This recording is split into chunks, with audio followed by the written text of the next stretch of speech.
Hello friends, ತಮಗೆಲ್ಲರೂ ಕೂಡ ಜ್ಞಾನಕಾಶಿ ಅಕಾಡೆಮಿಗೆ ಸ್ವಾಗತ. ಈ ಒಂದು ಕ್ಲಾಸ್ನಲ್ಲಿ ನಾವು 11ನೇ ತರಗತಿಯ ಅಂದರೆ ಸೈನ್ಸ್ ಗಣಿತ ವಿಷಯಕ್ಕೆ ಸಂಬಂಧಿಸಿದ ಮ್ಯಾಥಮೆಟಿಕ್ಸಲ್ಲಿ ಟ್ರಿಗ್ನೋಮೆಟ್ರಿಕ್ ಫಂಕ್ಷನ್ ಚಾಪ್ಟರ್ 5ಅನ್ನು ನಾವು ಈ ಒಂದು ಕ್ಲಾಸ್ನಲ್ಲಿ ಡಿಸ್ಕಸ್ ಮಾಡ್ತಾ ಹೋಗೋಣ. ನೀವು ಆಲ್ರೆಡಿ ಇವಾಗ 10th ಮುಗಿಸಿ 11ನೇ ತರಗತಿಯ ವಿಜ್ಞಾನ ವಿಷಯವನ್ನು ಆಯ್ಕೆ ಮಾಡಿಕೊಂಡು ಅದರಲ್ಲಿ ಗಣಿತ ವಿಷಯವನ್ನು ನೀವು ಸ್ಟಡಿ ಮಾಡ್ತಾ ಇದ್ರಿ. ಈ ಒಂದು ಏನಿದೆ ಇಂಪಾರ್ಟೆಂಟ್ ಚಾಪ್ಟರ್ ಏನಪ್ಪ ಅಂದರೆ ಟ್ರಿಗ್ನೋಮೆಟ್ರಿಕ್ ಫಂಕ್ಷನ್ಸ್. ನೀವು ಆಲ್ರೆಡಿ 10ನೇ ತರಗತಿಯಲ್ಲಿ ತ್ರಿಕೋನಮಿತಿಯ ಪ್ರಸ್ತಾವನೆ ಎಂಬುದನ್ನು ತಿಳ್ಕೊಂಡಿದ್ದೀರಿ. ಓಕೆ, ಈ ಒಂದು ಕ್ಲಾಸ್ನಲ್ಲಿ ನಾವು ಟ್ರಿಗ್ನೋಮೆಟ್ರಿಕ್ ಫಂಕ್ಷನ್ಸ್, ಟ್ರಿಗ್ನೋಮೆಟ್ರಿಕ್ ಅಂದರೆ ಏನು? The world trigonometry is derived from the Greek world trigon ಅಂತಂದರೆ ಏನಪ್ಪ ಅಂದರೆ ಟ್ರಿಗಾನ್ ಆ್ಯಂಡ್ ಮೆಟ್ರಾನ್ ಅನ್ನುವಂಥ ಎರಡು ಪದಗಳಿಂದ ಈ ಟ್ರಿಗ್ನೋಮೆಟ್ರಿ ಎನ್ನುವಂಥದ್ದು ಫಾರ್ಮೇಷನ್ ಆಗಿರುವಂಥದ್ದು. ಟ್ರಿಗ್ನೋಮೆಟ್ರಿ ಅಂತಂದರೆ ಏನು? The measuring the side of the triangle, ಇದಕ್ಕೆ ನಾವೇನಂತ ಕರಿತೀವಿ? ಟ್ರಿಗ್ನೋಮೆಟ್ರಿಕ್ ಅಂತ ಹೇಳಿ ಕರಿತೀವಿ. ನಾವು ಯಾವಾಗಲೂ ಟ್ರಿಗ್ನೋಮೆಟ್ರಿಕ್ ಫಂಕ್ಷನ್ಸ್ಗಳನ್ನು ಮೆಜರ್ಮೆಂಟ್ ಮಾಡಬೇಕಾದ್ರೆ ಯಾವ ರೀತಿಯಾಗಿ ಮೆಜರ್ಮೆಂಟನ್ನು ಮಾಡಬೇಕು? ನಾವು ಯಾವಾಗಲೂ ರೈಟ್ ಆ್ಯಂಗಲ್ ಟ್ರಯಾಂಗಲನ್ನು ಆಧಾರವಾಗಿಟ್ಟುಕೊಂಡು, based on the right angle triangle we are studying in trigonometric functions. So ನಾವು ಯಾಕೆ ಈ ಒಂದು ಟ್ರಿಗ್ನೋಮೆಟ್ರಿಕನ್ನು ಯೂಸ್ ಮಾಡಬೇಕು? The subject was originally developed to solve the trigonometric functions involving the triangles. ಕೆಲವೊಂದು ಜಿಯೋಮೆಟ್ರಿಕ್ ಅಂದರೆ ಭೌಗೋಳಿಕವಾಗಿ ನಾವು ಸ್ಟಡಿ ಮಾಡಬೇಕಾದ್ರೆ ಈ ಒಂದು ಟ್ರಯಾಂಗಲನ್ನು ನಾವು ಆಧಾರವಾಗಿಟ್ಟುಕೊಂಡು, ಈ ಟ್ರಿಗ್ನೋಮೆಟ್ರಿಕ್ ಫಂಕ್ಷನ್ಸ್ಗಳನ್ನು ನಾವು ಆಧಾರವಾಗಿಟ್ಟುಕೊಂಡು ಈ ಸಾಲ್ವ್ ಮಾಡುವಂಥದ್ದಿದೆ. It was studied by the sea caption to navigation surveyor to map to out of the new lands to my engineering other words currently trigonometric it use to many areas such a ಸೈನ್ಸಲ್ಲಿ ಹಲವಾರು ಒಂದು ಕ್ಷೇತ್ರಗಳಲ್ಲಿ ಇದನ್ನು ನಾವು ಬಳಸುವಂಥದ್ದು. Navigation ಮಾಡುವಂಥ ಸಂದರ್ಭದಲ್ಲಿ ಮತ್ತು ಹೊಸದಾಗಿರುವಂಥ ಲ್ಯಾಂಡ್ಸ್ಗಳನ್ನು measurement ಮಾಡುವಂಥದ್ದಾಗಿರಲಿ, ಹಾಗೂ ಮತ್ತು ಸಿಸ್ಮಾಲಜಿ ಅಂದರೆ ಈ ಒಂದು ಏನಪ್ಪ ಅಂದರೆ ಅರ್ತ್ ಕ್ವಿಕ್ ಆಗಿರುವಂಥ ಸಂದರ್ಭದಲ್ಲಿ, ಭೂಮಿಯ ಕಂಪನ ಉಂಟಾಗುವಂಥ ಸಂದರ್ಭದಲ್ಲಿ ಭೂಮಿಯ ಒಂದು ಮೆಜರ್ಮೆಂಟನ್ನು ತೆಗೆದುಕೊಂಡು ಯಾವ ರೀತಿ ಇಲ್ಲಿ ಉಂಟಾಗುತ್ತೆ, ಹಲವಾರು ರೀತಿಯಲ್ಲಿ ಈ ಒಂದು ಟ್ರಿಗ್ನೋಮೆಟ್ರಿಕ್ ಫಂಕ್ಷನ್ಸ್ಗಳು ನಮಗೆ ಯೂಸ್ ಆಗುವಂಥದ್ದು. So earlier class we are studying the trigonometric ratios of acute angle to ratio of the sides of right angle triangles. ನೀವು ಹಿಂದಿನ ಒಂದು ಕ್ಲಾಸ್ನಲ್ಲಿ ಸ್ಟಡಿ ಮಾಡಿದ್ರಿ. ಲಂಬಕೋನ ತ್ರಿಭುಜಕ್ಕೆ ಸಂಬಂಧಿಸಿದ ಹಾಗೆ ಈ ಟ್ರಿಗ್ನೋಮೆಟ್ರಿಕ್ ರೇಷಿಯೋಸ್ಗಳ ಬಗ್ಗೆ 10ನೇ ತರಗತಿಯಲ್ಲಿ 10th ಸ್ಟ್ಯಾಂಡರ್ಡಲ್ಲಿ ಸ್ಟಡಿಯನ್ನು ಮಾಡಿದ್ರಿ. ಹಾಗಾದರೆ we are also studied in trigonometric identities and application to trigonometric ratios to solving the problems related to the height and distance in this chapter. ನಾವು ಈ ಒಂದು ಚಾಪ್ಟ್ರಲ್ಲಿ ಏನನ್ನು ಸ್ಟಡಿ ಮಾಡ್ತೀವಪ್ಪ ಅಂದರೆ ಟ್ರಿಗ್ನೋಮೆಟ್ರಿಕ್ ಐಡೆಂಟಿಟೀಸ್ಗಳನ್ನು ಯೂಸ್ ಮಾಡ್ತೀವಿ, ಮತ್ತು ಅವುಗಳಲ್ಲಿ ಫಂಕ್ಷನ್ಸ್ಗಳು, ಅದರ ಅಪ್ಲಿಕೇಶನ್ಗಳು ಏನಿವೆ ಎಂಬುದನ್ನು ನಾವು ಈ ಒಂದು 11ನೇ ತರಗತಿಯ ಟ್ರಿಗ್ನೋಮೆಟ್ರಿಕ್ ಫಂಕ್ಷನ್ಸ್ಗಳನ್ನು ನಾವು ಸ್ಟಡಿ ಮಾಡ್ತೀವಿ. ಹಾಗಾದರೆ ಟ್ರಿಗ್ನೋಮೆಟ್ರಿಕ್ ಫಂಕ್ಷನ್, ಟ್ರಿಗಾನ್ ಅಂದರೆ ಟ್ರಯಾಂಗಲ್ ಮೇಲೆ ಸ್ಟಡಿ ಮಾಡುವಂಥದ್ದಂತ ತಿಳ್ಕೊಂಡ್ರಿ. ಫಂಕ್ಷನ್ಸ್ ಅಂದರೆ ಏನು? ಯಾವುದಾದ್ರೂ ಒಂದು ಕ್ರಿಯೆ ನಡಿಬೇಕಾದ್ರೆ, ಫಂಕ್ಷನ್ಸ್ ನಡಿಬೇಕಾದ್ರೆ ಕೆಲವೊಂದು ಮೂಲಭೂತಗಳು ಇರ್ತವೆ. ಈಗ ನಾವು ಸಾಮಾನ್ಯವಾಗಿ ಯಾವುದೇ ಒಂದು ಫಂಕ್ಷನ್ ನಡೀತಾ ಇದೆ ಅಂದರೆ ಕೆಲವೊಂದು ಆಧಾರಗಳಿರ್ತವೆ, ಮೂಲಗಳಿರ್ತವೆ. ಹಾಗಾದರೆ ಟ್ರಿಗ್ನೋಮೆಟ್ರಿಕ್ ಫಂಕ್ಷನ್ಸ್ಗಳನ್ನು ನಾವು ಸ್ಟಡಿ ಮಾಡಬೇಕಾದ್ರೆ ಮೂಲವಾಗಿ ಎಷ್ಟು ಫಂಕ್ಷನ್ಸ್ಗಳಿರ್ತವೆ? 6 ಫಂಕ್ಷನ್ಸ್ಗಳಿದೆ. ಸೈನ್, ಇನ್ನೊಂದು cosine, tan, tangent, secant, cosecant. Okay, secant ಒಂದು, ಕಾಸ್ಕೆಂಟ್ ಒಂದು. ನೆಕ್ಸ್ಟ್ ಕೋಟ್ಯಾಂಜೆಂಟ್, ಇದು ಟ್ಯಾಂಜೆಂಟು, ಸೈನ್, ಕಾಸು, ಟ್ಯಾಂಜೆಂಟು, ಕಾಸ್ಕೆಂಟು, ಸೆಕೆಂಟು, ಕೋಟ್ಯಾಂಜೆಂಟ್. ಇವು ಮುಖ್ಯವಾಗಿ 6 ಫಂಕ್ಷನ್ಸ್ಗಳು. ಓಕೆ, ಸೈನ್ದು ಇನ್ವರ್ಸ್ ಏನಾಗಿರುತ್ತೆ? ಕಾಸ್ಕೆಂಟ್ ಆಗಿರುತ್ತೆ. ಕಾಸ್ದು ಇನ್ವರ್ಸು ಸೆಕೆಂಟ್ ಆಗಿರುತ್ತೆ. ಟ್ಯಾನ್ದು ಇನ್ವರ್ಸು ಕೋಟ್ಯಾಂಜೆಂಟ್ ಆಗಿರುತ್ತೆ. ಇದಕ್ಕೆ ಸಂಬಂಧಿಸಿದ ಹಾಗೆ ಹಿಂದಿನ ಒಂದು ಕ್ಲಾಸ್ನಲ್ಲಿ ನೀವು ಟ್ರಿಗ್ನೋಮೆಟ್ರಿಕ್ ಡಿಗ್ರಿಗಳ ಬಗ್ಗೆ ತಿಳ್ಕೊಂಡಿರಿ. ಈ ಒಂದು ಕ್ಲಾಸ್ನಲ್ಲಿ ಡಿಗ್ರಿ ಅಂದರೆ ಏನು, ರೇಡಿಯನ್ ಅಂದರೆ ಏನು, ಟ್ರಿಗ್ನೋಮೆಟ್ರಿಕ್ ಫಂಕ್ಷನ್ಸ್ ಅಂದರೆ ಏನು, ಅವುಗಳ ಐಡೆಂಟಿಟಿ ಯಾವ ರೀತಿಯಾಗಿರುತ್ತೆ ಅದರ ಬಗ್ಗೆ ಡೀಟೇಲಾಗಿ ಸ್ಟಡಿ ಮಾಡ್ತಾ ಹೋಗೋಣ. ಅದಕ್ಕೂ ಮುಂಚೆ ಇನ್ನೂ ಯಾರೆಲ್ಲ ನಮ್ಮ ಚಾನಲ್ಗೆ ಸಬ್ಸ್ಕ್ರೈಬ್ ಆಗಿಲ್ಲ ದಯವಿಟ್ಟು ಈಗಲೇ ಸಬ್ಸ್ಕ್ರೈಬ್ ಮಾಡ್ಕೊಳ್ಳಿ. ಓಕೆ, ಟ್ರಿಗ್ನೋಮೆಟ್ರಿಕ್ ಫಂಕ್ಷನಲ್ಲಿ ಮುಖ್ಯವಾಗಿ ಇದನ್ನು ಸ್ಟಡಿ ಮಾಡಬೇಕಾದ್ರೆ ಮೊದಲೇದಾಗಿ ನಾವು ಆ್ಯಂಗಲ್ಸ್ ಅಂದರೆ ಏನು ಅಂತ ತಿಳ್ಕೊಳ್ಳೋಣ. ಆ್ಯಂಗಲ್ಸ್ ಅಂದರೆ ಏನು, ನಾವೀಗ ಮೊದಲೇದಾಗಿ ಹಿಂದಿನ ಒಂದು ಕ್ಲಾಸ್ನಲ್ಲಿ ಅಂದರೆ ನಾನು 9ನೇ ತರಗತಿಯಲ್ಲಿ ನೀವು ಯೂಕ್ಲಿಡ್ನ ಪ್ರಸ್ತಾವನೆ ಎಂಬುದನ್ನು ಸ್ಟಡಿ ಮಾಡಿದ್ರಿ. ಅದು ಏನಪ್ಪ ಅಂದರೆ ನಾವು ಈಗ ಇನ್ನೊಂದು ಸಾರಿ ನೋಡೋಣ. ಈಗ ಒಂದು ಬಿಂದು ಇದೆ, ಇದಕ್ಕೆ ಯಾವುದೇ ರೀತಿಯಾದ ಉದ್ದ, ಅಗಲ ಮತ್ತು ಯಾವುದೇ ರೀತಿಯಾದ ಡೈಮೆನ್ಷನ್ ಇರೋದಿಲ್ಲ. ನಾವು ಇದಕ್ಕೆ ಏನಂತ ಕರಿತೀವಿ, ಬಿಂದು ಅಂತ ಹೇಳಿ ಕರಿತೀವಿ. ಇದೇ ರೀತಿಯಾಗಿ ಬಿಂದುಗಳು ಒಂದು ಸರಳ ರೇಖೆಯಲ್ಲಿ ಜೋಡಿಸಲ್ಪಟ್ಟಿರೋದಕ್ಕೆ ನಾವು ಏನಂತ ಕರಿತೀವಿ, ಒಂದು ರೇಖೆ ಅಂತ ಹೇಳಿ ಕರಿತೀವಿ. ಬಿಂದುಗಳಿಂದ ರಚಿಸಲ್ಪಟ್ಟಿರುವಂಥದ್ದು ರೇಖೆ. ಈ ರೇಖೆಗಳಲ್ಲಿ ವಿಧಗಳಿದ್ದಾವೆ. ಏನಪ್ಪ ಅಂದರೆ ಈ ಒಂದು ರೇಖೆಯಲ್ಲಿ ಎರಡು ಅಂತ್ಯಬಿಂದುಗಳು, ಒಂದು ರೇಖಾಖಂಡವು ಎರಡು ಅಂತ್ಯಬಿಂದುಗಳನ್ನು ಹೊಂದಿದರೆ ಅದಕ್ಕೆ ನಾವೇನಂತ ಕರಿತೀವಿ, ಒಂದು ರೇಖಾಖಂಡ ಅಂತ ಕರಿತೀವಿ. ಒಂದು ರೇಖೆ ಅಂತ್ಯಗೊಂಡಿದ್ದು ಇನ್ನೊಂದು ರೇಖೆ ಏನಾಗ್ತಾ ಇದೆ, ಕಂಟಿನ್ಯೂಸ್ ಆಗಿ ಒಂದು ರೇಖಾಖಂಡದಲ್ಲಿ ಒಂದು ಅಂತ್ಯಬಿಂದುವನ್ನು ಹೊಂದಿದ್ದು ಇನ್ನೊಂದು ರೇಖೆ ಯಾವಾಗಲೂ ಕಂಟಿನ್ಯೂಸ್ ಆಗಿ ಮೂವ್ ಆಗ್ತಾ ಇದೆ. ಇದಕ್ಕೆ ಏನಂತ ಕರಿತೀವಿ, ನಾವು ರೇ ಅಂತ ಕರಿತೀವಿ, ಅಥವಾ ಕನ್ನಡದಲ್ಲಿ ಕಿರಣ ಅಂತ ಹೇಳಿ ಕರಿತೀವಿ, ರೇ ಅಂತ ಹೇಳಿ ಕರಿತೀವಿ. ಈಗ ನಾವು ಆ್ಯಂಗಲ್ ಅಂದರೆ ಏನು ಅಂತ ನೋಡೋಣ. The angle is measured of rotation of the given ray about the initial point. Angle ಏನಪ್ಪ ಅಂದರೆ ಈಗ ಒಂದು ಇನಿಷಿಯಲ್ ಪಾಯಿಂಟಿಂದ ಒಂದು ರೇ ಇದೆ. The angle measured of the rotation of the given ray about its initial point. ಈಗ ಈ ರೇ ಏನಾಗ್ತಾ ಇದೆ ಅಂದರೆ ಆ್ಯಂಗಲ್ ಏನಾಗಿರುತ್ತೆ ಅಂದರೆ ಈ ಒಂದು ಇನಿಷಿಯಲ್ ಪಾಯಿಂಟಿಂದ ಈ ಒಂದು ರೇ ರೊಟೇಷನ್ ತಗೊಂಡಿರುತ್ತೆ. ಈ ಒಂದು ರೊಟೇಷನ್ ಎಷ್ಟು ಭಾಗವನ್ನು ತೆಗೆದುಕೊಂಡೈತೆ ಅದಕ್ಕೆ ನಾವು ಆ್ಯಂಗಲ್ ಅಂತ ಕರಿತೀವಿ. ವರ್ಟೆಕ್ಸ್ ಓ ಅನ್ನೋದಕ್ಕೆ ನಾವು ವರ್ಟೆಕ್ಸ್ ಅಂತ ಹೇಳಿ ಕರಿತೀವಿ. ಇದು ಇನಿಷಿಯಲ್ ಸೈಡ್ ಅಂದರೆ ಪ್ರಾರಂಭದಲ್ಲಿ ಇರುವಂತಹ ಒಂದು ಸೈಡ್ಗೆ ನಾವು ಏನಂತ ಕರಿತೀವಿ, ಇನಿಷಿಯಲ್ ಸೈಡ್ ಅಂತ ಹೇಳಿ ಕರಿತೀವಿ. ಹಾಗಾದರೆ ಈಗ ಓ ಬಿ ರೇಖೆಯನ್ನು ಏನಂತ ಕರಿಬೇಕಪ್ಪ ಅಂದರೆ ಟರ್ಮಿನಲ್ ಸೈಡ್ ಅಂತ ಹೇಳಿ ಕರಿತೀವಿ.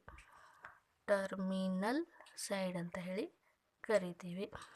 ಓಕೆ, ಈ ಒಂದು ಇನಿಷಿಯಲ್ ಸೈಡ್ ಮತ್ತು ಟರ್ಮಿನಲ್ ಸೈಡ್ನಲ್ಲಿ ಈ ಒಂದು ವರ್ಟೆಕ್ಸ್ನಲ್ಲಿ ಉಂಟಾದ ಸ್ಪೇಸ್ಗೆ ನಾವು ಎಂತ ಕರಿತೀವಿ, ಆ್ಯಂಗಲ್ ಅಂತ ಹೇಳಿ ಕರಿತೀವಿ. ಈಗ ಈ ಒಂದು the angle is measured in the rotation of the given ray about the initial point. The original ray ಏನಿರುತ್ತೆ, ಒರಿಜಿನಲ್ ರೇ ಯಾವುದು, ಓ ಎ ಎನ್ನುವಂಥದ್ದು. ಒರಿಜಿನಲ್ ರೇಗೆ ನಾವು ಇನಿಷಿಯಲ್ ಸೈಡ್ ಅಂತ ಕರಿತೀವಿ. And the final position of the ray, final position ಯಾವುದು, O B ಅನ್ನುವಂಥದ್ದು. Final position of the ray is called as terminal side ಅಂತ ಹೇಳಿ ಕರಿತೀವಿ. ಈಗ ಇನಿಷಿಯಲ್ ಸೈಡ್ ಮತ್ತು ಟರ್ಮಿನಲ್ ಸೈಡ್ಗಳ ನಡುವೆ ಇರುವಂಥದ್ದಕ್ಕೆ ನಾವು ಆ್ಯಂಗಲ್ ಅಂತ ಕರಿತೀವಿ. The point of the rotation is called as a vertex. ನೋಡಿ, ಈಗ ಇನಿಷಿಯಲ್ ಸೈಡ್ ಟರ್ಮಿನಲ್ ಸೈಡ್ಗಳ ನಡುವೆ ಇರುವಂತಹ ಒಂದು ಏನು ರೊಟೇಷನ್ ಇದೆ ಅದಕ್ಕೆ ನಾವು ವರ್ಟೆಕ್ಸ್ ಅಂತ ಕರಿತೀವಿ.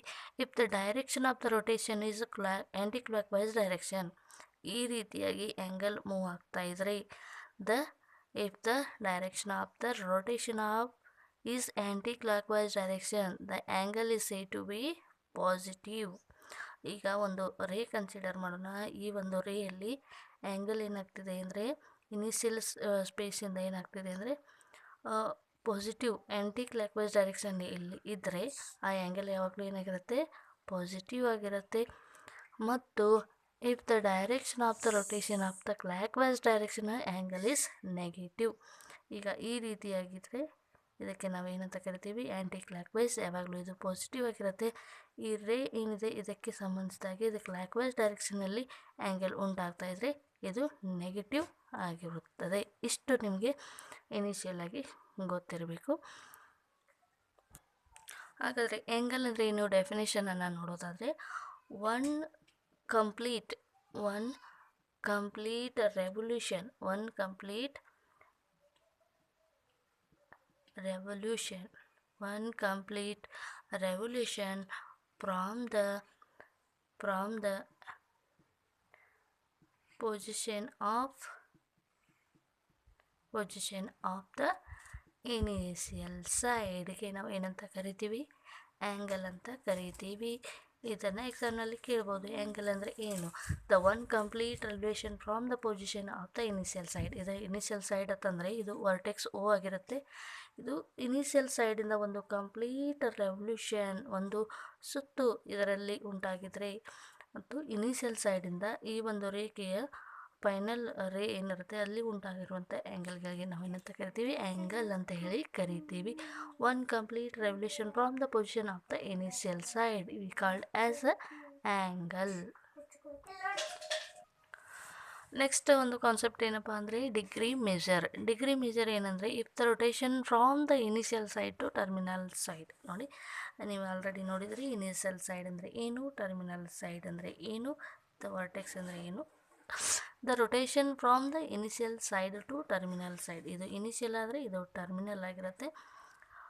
ಒಂದು ರೊಟೇಷನ್ ಎಲ್ಲಿಂದ ಇನಿಷಿಯಲಿಂದ ಟರ್ಮಿನಲ್ವರೆಗೆ ಆಗಿರುವಂಥ ಒಂದು ರೊಟೇಷನ್ಗೆ ನಾವೇನಂತ ಕರಿತೀವಿ, ಒಂದು ರೆವಲ್ಯೂಷನ್ ಅಂತ ಹೇಳಿ ಕರಿತೀವಿ.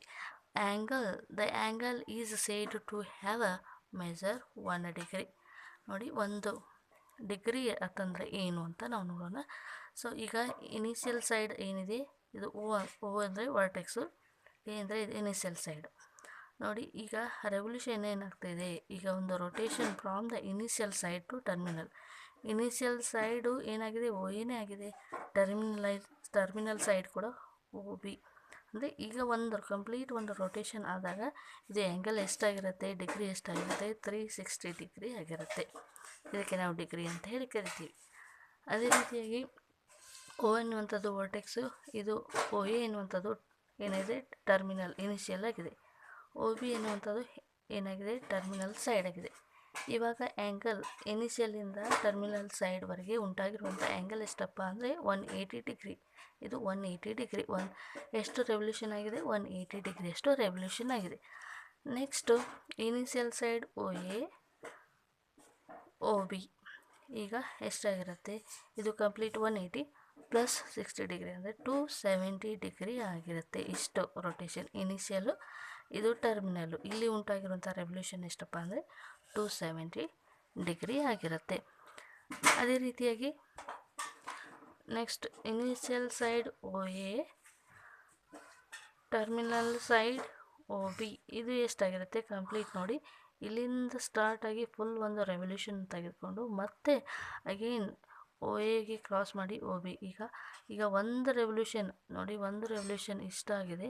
ಇದಕ್ಕೆ 360 ಡಿಗ್ರಿ ಪ್ಲಸ್ 60 ಡಿಗ್ರಿ ಅಂತಂದಾಗ ಎಷ್ಟಾಗುತ್ತೆ, 420 ಡಿಗ್ರಿ ಆಗಿರುತ್ತೆ. ಇದು ಆ್ಯಂಗಲ್ ಎಷ್ಟು, 420 ಡಿಗ್ರಿ ಆಗಿರುತ್ತೆ. ಹಾಗಾದರೆ 1 ಡಿಗ್ರಿ ಅಂದರೆ ಎಷ್ಟು? ಇನ್ನೊಂದು ನೋಡೋಣ. ಈಗ ಓ ಎನ್ನುವಂಥದ್ದು ಇನಿಷಿಯಲ್ ಸೈಡ್ ಆಗಿದೆ, ಓ ಬಿ ಎನ್ನುವಂಥದ್ದು ಇಲ್ಲಿ ಏನಾಗಿದೆ, ಟರ್ಮಿನಲ್ ಸೈಡ್ ಆಗಿದೆ. ಇನಿಷಿಯಲ್ ಸೈಡ್, ಟರ್ಮಿನಲ್ ಸೈಡ್, ಇದು ಇನಿಷಿಯಲ್ಲು. ಇದು ಏನಾಗ್ತಾ ಇದೆ, ಈಗ ಕ್ಲಾಕ್ ವೈಸ್ ಡೈರೆಕ್ಷನಲ್ಲಿ ಇದು ಆ್ಯಂಗಲ್ ಫಾರ್ಮ್ ಆಗಿದೆ. ಕ್ಲಾಕ್ ವೈಸ್ ಡೈರೆಕ್ಷನಲ್ಲಿ ಇದ್ದಾಗ ಮೈನಸ್ ನೆಗೆಟಿವಲ್ಲಿ ಇದು ಆ್ಯಂಗಲ್ ಇರುತ್ತೆ, -30 ಡಿಗ್ರಿ. ಹಾಗಾದರೆ 1 ಡಿಗ್ರಿ ಅಂದರೆ ಏನು, 1 ಮಿನಿಟ್ ಅಂದರೆ ಏನು ಅಂತ ನಾವು ನೋಡೋಣ. ಓಕೆ, 1 ಡಿಗ್ರಿ, ಈಗ 1 ಡಿಗ್ರಿ ಅಂದರೆ 16 ಮಿನಿಟ್. 1 ಮಿನಿಟ್ ಅಂದರೆ ಎಷ್ಟಪ್ಪ ಅಂದರೆ 16 ಸೆಕೆಂಡ್.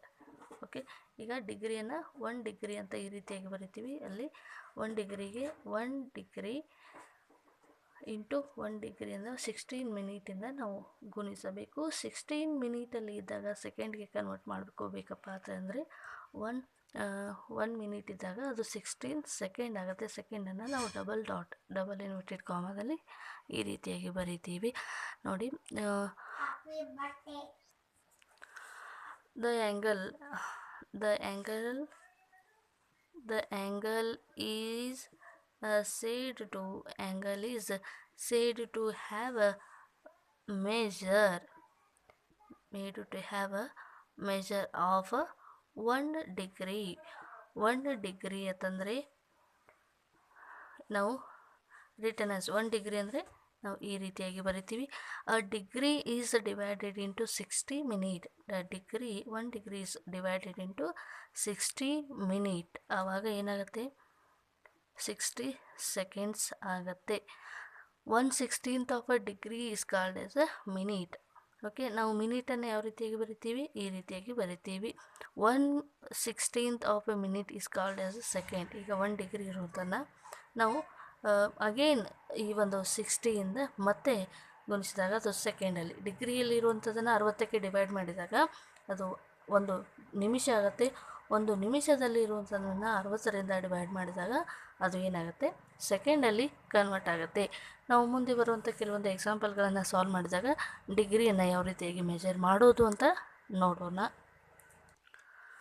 ನೆಕ್ಸ್ಟ್ ಟ್ರಿಗ್ನೋಮೆಟ್ರಿಕ್ ಫಂಕ್ಷನಲ್ಲಿ ಇನ್ನೊಂದು ಇಂಪಾರ್ಟೆಂಟ್ ಕಾನ್ಸೆಪ್ಟ್ ಏನಪ್ಪ ಅಂದರೆ ರೇಡಿಯನ್ ಮೆಜರ್. ರೇಡಿಯನ್ ಮೆಜರ್ ಅಂದರೆ ಏನು? There is another unit for a measurement of an angle. ನೀವು ಹಿಂದಿನ ಒಂದು ಕ್ಲಾಸ್ನಲ್ಲಿ 10th ಸ್ಟಡಿ ಮಾಡಿದ್ರಿ. ನೀವು ಯಾವಾಗಲೂ ಆ್ಯಂಗಲನ್ನು ಡಿಗ್ರಿಯಲ್ಲಿ ಅಳೀತಾ ಇದ್ರಿ. 30 ಡಿಗ್ರಿ, 60 ಡಿಗ್ರಿ, 90 ಡಿಗ್ರಿ, 180 ಡಿಗ್ರಿ ಅಂತ ಮೆಜರ್ಮೆಂಟನ್ನು ಮಾಡ್ತಾಯಿದ್ರಿ. ಇವಾಗ ಮುಂದುವರೆದು ನಾವು ರೇಡಿಯನ್ನಲ್ಲಿ ಕೂಡ ಆ್ಯಂಗಲನ್ನು ಮೆಜರ್ಮೆಂಟ್ ಮಾಡ್ಬೋದು.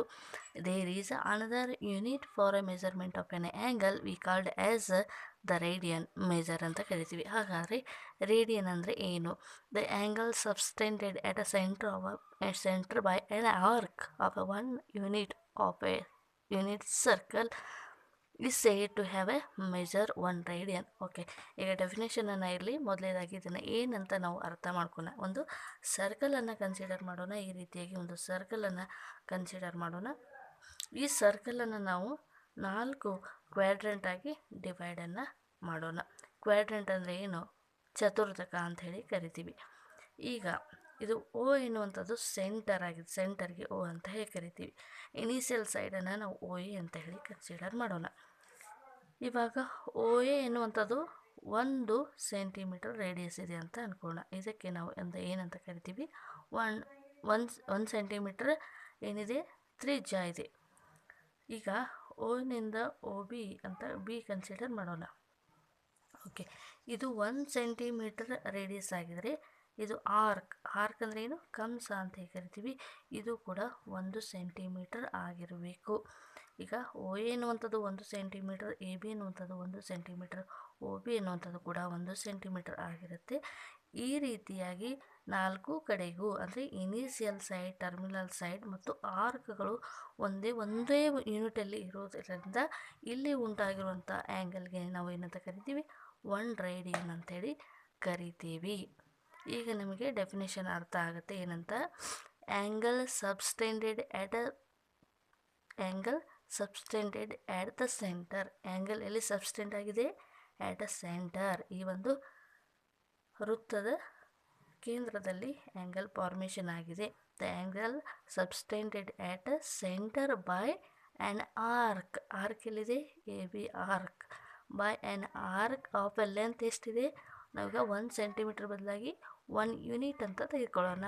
1 ಯೂನಿಟ್ ಇನ್ ಅ ಯೂನಿಟ್ ಸರ್ಕಲ್. ಯೂನಿಟ್ ಸರ್ಕಲ್ ಅಂದರೆ ಎಷ್ಟಿರಬೇಕು? ಈ ರೇಡಿಯಸ್ ಕೂಡ ಏನಾಗಿರಬೇಕಪ್ಪ ಅಂದರೆ ಒಂದೇ ಯೂನಿಟಲ್ಲಿ ಇರಬೇಕು. ನಿಮಗೆ ಅರ್ಥ ಮಾಡೋ ಸಲುವಾಗಿ 1 ಸೆಂಟಿಮೀಟರ್ ಅಂತ ತೆಗೆದುಕೊಂಡಿದೆ. The angle subtended at the centre by an arc.